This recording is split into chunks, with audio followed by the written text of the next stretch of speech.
സ്നേഹമുള്ള ഭർത്താക്കന്മാരാണെങ്കിൽ ഭാര്യമാർ ആവശ്യപ്പെടുന്ന പല കാര്യങ്ങളും സാധിച്ചു കൊടുക്കും. ചില ഭർത്താക്കന്മാരാണെങ്കിൽ ഭാര്യമാർക്ക് ഡ്രസ്സ് വാങ്ങിച്ചു കൊടുക്കും. ചിലരാണെങ്കിൽ ഭാര്യയും കൂട്ടിക്കൊണ്ട് യാത്ര പോകും. ചിലരാണെങ്കിൽ നല്ല ആഹാരം, പൊട്ടുകാമ്പല് അങ്ങനെയുള്ള സാധനങ്ങളൊക്കെ സാധിച്ചു കൊടുക്കും. ഇവിടെ ഒരു ഭർത്താവാണെങ്കിൽ ഭാര്യയോട് സ്നേഹം തോന്നിയപ്പോൾ ഒരു കാര്യം സാധിച്ചു കൊടുത്തു. പക്ഷേ അതിൻ്റെ വിലയായിട്ട് ആ പാവപ്പെട്ട ഭർത്താവിന് നൽകേണ്ടി വന്നത് എന്താണെന്നറിയാമോ? സ്വന്തം ജീവൻ തന്നെയാണ്. എന്തായിരിക്കും ആ ഭർത്താവ് ഭാര്യയ്ക്ക് വേണ്ടി സാധിച്ചു കൊടുത്ത ആ കാര്യം? എങ്ങനെയാണ് അയാളുടെ ജീവൻ നഷ്ടപ്പെട്ടത്? എന്തായാലും മനുഷ്യ മനസ്സാക്ഷി ഞെട്ടിച്ച് കളഞ്ഞ ഒരു സംഭവമാണ് ഇന്ന് പറയുന്നത്. അതിൽ വീട്ടിൽ മരിച്ചു കിടക്കുകയാണ്. ഭാര്യയുടെ നിലവിളി കേട്ടുകൊണ്ടാണ് നാട്ടുകാരെല്ലാം കൂടി ആ വീട്ടിലേക്ക് ഓടിക്കൂടുന്നത്. സംഭവം എന്താണെന്നറിയാമോ? ഭാര്യ രാവിലെ ഭർത്താവിന് ചായം കൊണ്ട് വന്നിരിക്കുവാണ്. ഒരുപാട് നേരം തട്ടി വിളിച്ചിട്ടും അനക്കൊന്നുമില്ല. മൂക്ക് കൈവച്ച് ശ്വാസമില്ല. പൾസ് പിടിച്ചു നോക്കി, പൾസും ഇല്ല. രാത്രിയിൽ എപ്പോഴും ഇയാൾക്ക് കാർഡിയക് അറസ്റ്റ് വന്നു, അല്ലെങ്കിൽ ഹാർട്ട് അറ്റാക്ക് വന്നു. അങ്ങനെ മരിച്ചതാണെന്നുള്ള നിഗമനത്തിലാണ് നാട്ടുകാരെല്ലാവരും. പക്ഷേ ഇവർക്ക് എല്ലാവർക്കും ഒരു കാര്യത്തിൽ വളരെ വിഷമമുണ്ട്. ഇയാളുടെ കാര്യത്തിൽ വിഷമമുണ്ട്, മരിച്ചുപോയി, ഇനി പറഞ്ഞിട്ട് കാര്യമില്ല. ഈ ഭാര്യയായ ഭാമിനിയെ പറ്റി ഓർക്കുമ്പോൾ എല്ലാവർക്കും സങ്കടമാണ്. 10-32 വയസ്സേ ഉള്ളൂ, 2 കുഞ്ഞു പിള്ളേരുണ്ട്. ഈ ചെറുപ്പത്തിൽ അവർ വിധവയായി. ഭർത്താവാണെങ്കിൽ വീട്ടുകാർ നോക്കുന്നവനാണ്. എല്ലാ കാര്യവും ഭാര്യയുടെ എല്ലാ കാര്യവും സാധിച്ചു കൊടുക്കുന്ന ഭർത്താവാണ്. കാണാൻ സുമുഖനാണ്. ഒരുപാട് വർഷങ്ങളായിട്ട് സ്നേഹിച്ച് കല്യാണം കഴിച്ചവരാണ്. 7 വർഷമായിട്ട് ഈ വീട്ടിലാണ് താമസിക്കുന്നത്. അങ്ങനെ സന്തോഷവും സല്ലാപവും ഒക്കെ നിറഞ്ഞൊരു ജീവിതമായിരുന്നു. ഒടുന്നതിനെയാണ് അയാൾ കഴിഞ്ഞ രാത്രിയിൽ ഭാര്യയും 2 മക്കളെയും വിട്ടിട്ട് മേപ്പോട്ട് പോയിരിക്കുന്നത്. എന്തായാലും എല്ലാവർക്കും വലിയ സങ്കടമായി. ഈ അതുലിൻ്റെ മൃതദേഹം കാണുന്നത് പുതച്ച് മൂടിയ നിലയിലാണ്. എന്ന് പറഞ്ഞാൽ വെളുപ്പാങ്കാലത്ത് തണുപ്പ് വന്നു കാണും. അങ്ങനെ പുതച്ചാണ് അയാൾ കിടക്കുന്നത്. ഇനിയിപ്പോൾ ചിന്തിച്ചിട്ട് ഒന്നും കാര്യമില്ല. അയാൾ മരിച്ചു കഴിഞ്ഞിരിക്കുവാണ്. ഇനി എത്രയും പെട്ടെന്ന് പോസ്റ്റ്മോർട്ടം ചെയ്യണം, ബോഡി അടക്കണം, അല്ലേ? അതാണ് ഇപ്പോൾ നാട്ടുകാരുടെ എല്ലാം ചർച്ച. അങ്ങനെ നാട്ടുകാരിൽ ആരോ അതിൻ്റെ ചടങ്ങിൻ്റെ ഭാഗമായിട്ട് ഈ പുതപ്പ് വലിച്ചിങ്ങനെ മാറ്റുകയാണ്. അയ്യോ എന്നൊരൊറ്റ നിലവിളിയാണ് ആ വലിച്ചവൻ. എന്താ അറിയുമോ?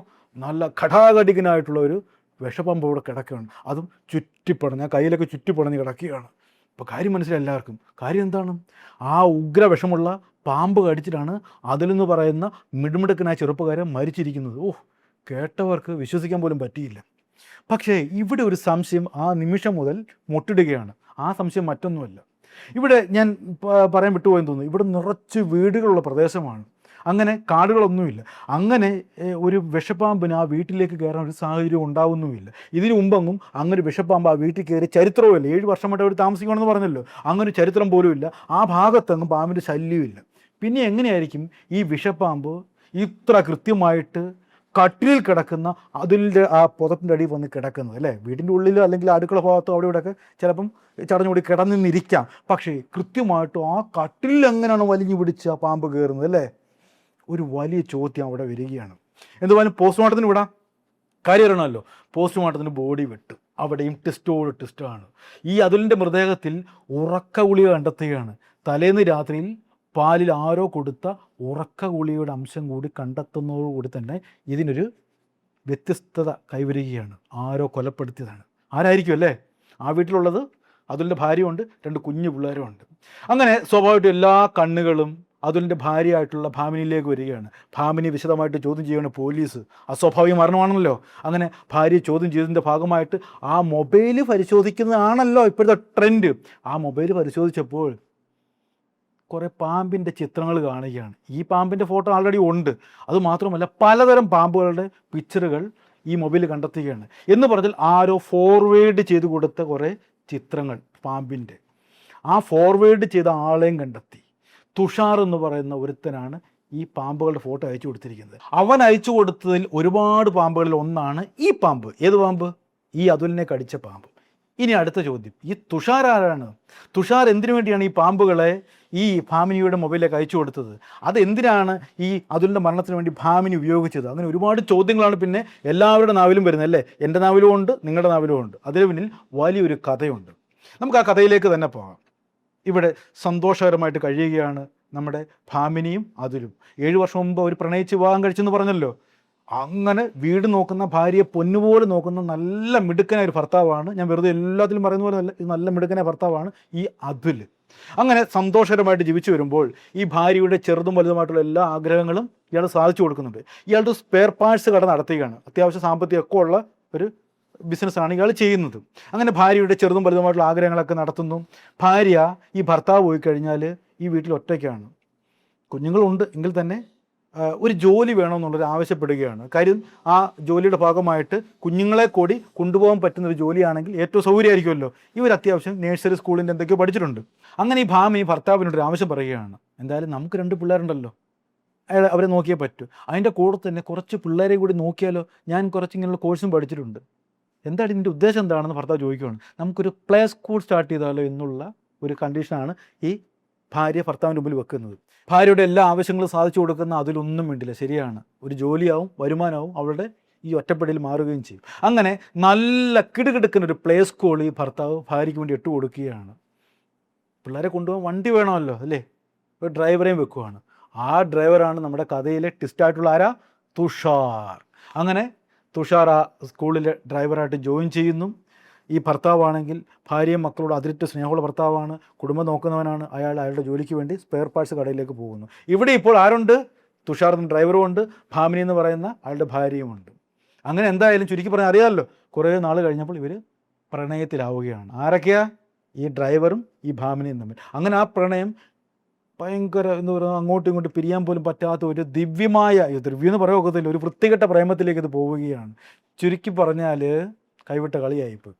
ഇപ്പോൾ ഇവർക്കിടയിൽ ആകെ ശത്രുവായിട്ടുള്ളത് ഇപ്പോൾ അതുൽ എന്ന് പറയുന്ന ആ പാവപ്പെട്ട മനുഷ്യനാണ്. ഈ കാമുകിയും കാമുകനുടെ ഒരു കാര്യം പ്ലാൻ ചെയ്യുകയാണ്, എങ്ങനെയെങ്കിലും ആ ഭർത്താവിനെ ഒഴിവാക്കണം, നമുക്ക് സുഖമായിട്ട് ജീവിക്കാം. അതുമാത്രവുമല്ല, ഈ സ്ത്രീയുടെ, അതായത് ഭാമിനിയുടെ വായിൽ നിന്ന് ഒരു സത്യം കൂടി ഈ തുഷാർ അറിയുകയാണ്. അയാളുടെ പേരിൽ 20 ലക്ഷത്തിൻ്റെ ഒരു പോളിസി ഉണ്ട്. സ്വാഭാവികമായിട്ട് അയാൾ മരിച്ചു കഴിഞ്ഞാൽ ആ പൈസയും കിട്ടി നമുക്ക് അടിച്ചു പൊളിച്ച് ജീവിക്കുക എന്നുള്ള ഒരു കണ്ടീഷൻ കൂടി ഈ സ്ത്രീ, ഭാര്യ എന്ന് പറഞ്ഞ ആ വൃത്തികെട്ടവൾ ഈ തുഷാർ എന്ന് പറഞ്ഞ കാമന്റ് പറയുകയാണ്. അതുകൂടി കേട്ടപ്പോൾ തുഷാറിൻ്റെയും കണ്ണുകൾ വികസിച്ചു, അവളുടെ കണ്ണുകൾ വികസിച്ചു. പൈസയ്ക്ക് വേണ്ടി കാണിച്ചു കൂട്ടുന്ന തെണ്ടിത്തരങ്ങളെ കഥ തീരുന്നില്ല. എന്തായാലും ഇവനെ ആദ്യമായിട്ട് കൊല്ലാൻ വേണ്ടി ഒരു വാഹന അപകടം ഉണ്ടാക്കുകയാണ്. എന്ന് പറഞ്ഞാൽ ഈ ഭാര്യയും ഭർത്താവും കൂടി സിനിമ കഴിഞ്ഞ് ഒരു വഴിയിലോട്ട് പോകുന്നു. ഓപ്പോസിറ്റ് വേറൊരു കാർ അതിശക്തമായിട്ട് വന്ന് ഇടിക്കുന്നു. പക്ഷേ സംഭവം ചീറ്റി പോവുകയാണ്. ഇവർക്ക് പരിക്കുകളൊന്നും ഏൽക്കുന്നില്ല. കാറുകൾ തമ്മിൽ ചെറിയൊരു പ്രശ്നം മാത്രമേ ഉള്ളൂ, വേറെ ഒന്നും. അതോടെ ചീറ്റി, ചുരുക്കം പറഞ്ഞ സംഭവം ചീറ്റിപ്പോയി. അതോടെ ഇവർ വീണ്ടും പുതിയ പദ്ധതി തയ്യാറാക്കിയാണ്, കാമുകനും കാമുകനും കൂടി ചേർത്ത്. ഇനി ഒരു വിധത്തിലും പാളിപ്പോവാൻ ഇടവരാൻ പാടില്ല. മാത്രവുമല്ല, പോലീസ് ഒരിക്കലും തങ്ങളെ പിടിക്കാനും പാടില്ല. സുഖമായിട്ട് ആ 20 ലക്ഷം രൂപ അടിച്ചുപൊളി ജീവിക്കണം. അങ്ങനെ പുതിയ പദ്ധതി, അതായത് ഉത്രയെ സൂരജ് കൊല്ലാൻ ഉപയോഗിച്ച തന്ത്രം ഉണ്ടല്ലോ, പാമ്പിനെ കൊണ്ട് കടിപ്പിച്ച് കൊല്ലുക. വല്ല കേരള മനസാക്ഷിയെ ഞെട്ടിച്ചൊരു സംഭവമാണ് ഇവിടെ നടന്നത്. അതിൻ്റെ ഒരു പരിച്ഛേദമാണ് അങ്ങ് ഉത്തർപ്രദേശിലെ മീററ്റ് എന്ന് പറഞ്ഞ സ്ഥലത്ത് നടക്കാൻ പോകുന്നത്. അങ്ങനെ പല പല പാമ്പാട്ടികളെ ഇവർ സമീപിക്കുകയാണ്. ഈ തുഷാറാണ് അതിന് മുൻകൈ എടുക്കുന്നത്. അങ്ങനെ പാമ്പാട്ടികളെ കണ്ടുപിടിക്കുന്നു.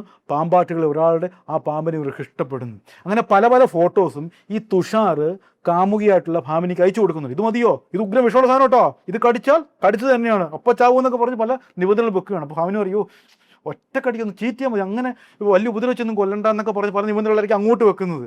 അപ്പം കടിച്ച പെട്ടെന്ന് ചാവണം, അങ്ങനെ കുറേ നിബന്ധനകൾ വെച്ച് ഒരു പാമ്പിനെ, നല്ല വരേനുള്ള ഒരു പാമ്പിനെ സെലക്ട് ചെയ്തു. ആ പാമ്പിനെ ഭാമിനിക്ക് ഇഷ്ടപ്പെട്ടു. ആ പാമ്പിനെ തൂക്കിക്കൊണ്ട് ഒരു കൊട്ട സഹിതം ഈ തുഷാർ നേരെ ഈ ഭാമിൻ്റെ അടുത്തേക്ക് വരികയാണ്. പാമ്പാട്ടിയുടെ അടുത്തേക്ക് കാര്യങ്ങളൊക്കെ പറഞ്ഞ് ബോധിപ്പിച്ച് കാണും. അങ്ങനെ ഇവിടെ എത്തുന്നു, ഭാമിയുടെ കയ്യിൽ ആ കൂടെ ഏൽപ്പിക്കുകയാണ്. ഇനി ഭാമിയുടെ റോളാണ്, ഇവിടെ തുഷാർ റോളില്ല. ഇവിടെ ഭയങ്കരമായിട്ട് ഭാമിനി ഭർത്താവിനെ സ്നേഹിച്ചു തുടങ്ങിയാണ്. അവളുടെ ഉള്ളിൽ 20 ലക്ഷം രൂപ, തുഷാർ, ഈ ചിന്ത മാത്രമേ ഉള്ളൂ. ഭർത്താവ് എന്ന് പറഞ്ഞ അത്രയും നേരം ആ പ്ലേ സ്കൂൾ ഇട്ട് കൊടുത്ത കുഞ്ഞുങ്ങളെ നോക്കുന്ന, വീട് നോക്കുന്ന അവൻ്റെ മുഖമേ ഈ വൃത്തികളുടെ മനസ്സിൽ ഇല്ല. അങ്ങനെ രാത്രിയോടെ എത്തി ഈ ഭർത്താവിന് ഉറക്ക ഗുളിക പാലിട്ട് കൊടുക്കുകയാണ്. എന്നിട്ട് പറയുകയാണ്, ചേട്ടാ ഭയങ്കര ചൂടല്ലേ, നിങ്ങൾ വെളിയിൽ പോയി കിടക്കുക, അവിടെ മറ്റേ ഒരു കട്ടിലിടപ്പുണ്ടല്ലോ, അവിടെ പോയി കിടക്ക്, ഞാൻ കുഞ്ഞുങ്ങൾ ഇവിടെ കിടക്കാമെന്നൊക്കെ പറഞ്ഞ് തന്ത്രപൂർവ്വം ആ മനുഷ്യനെ ആ കട്ടിൽ കിടത്തുകയാണ്. ഉറക്ക ഗുളിക കൊടുത്തിരിക്കുമല്ലയോ, പാവ അതുൽ നന്നായിട്ട് മയങ്ങിപ്പോയി. ഇനി ഇവിടെ എന്ത് നടന്നാലും ഒരു കുഞ്ഞു പോലും അറിയത്തില്ല. അങ്ങനെ കയ്യിൽ കരുതിയിരിക്കുന്ന ആ കൂടയും എടുത്തുകൊണ്ട് രായ്ക്കരോമാനം പുതച്ചു മൂടിക്കിടക്കുന്ന അതുലിൻ്റെ കട്ടിലേക്ക് കയറ്റി വിടുകയാണ്.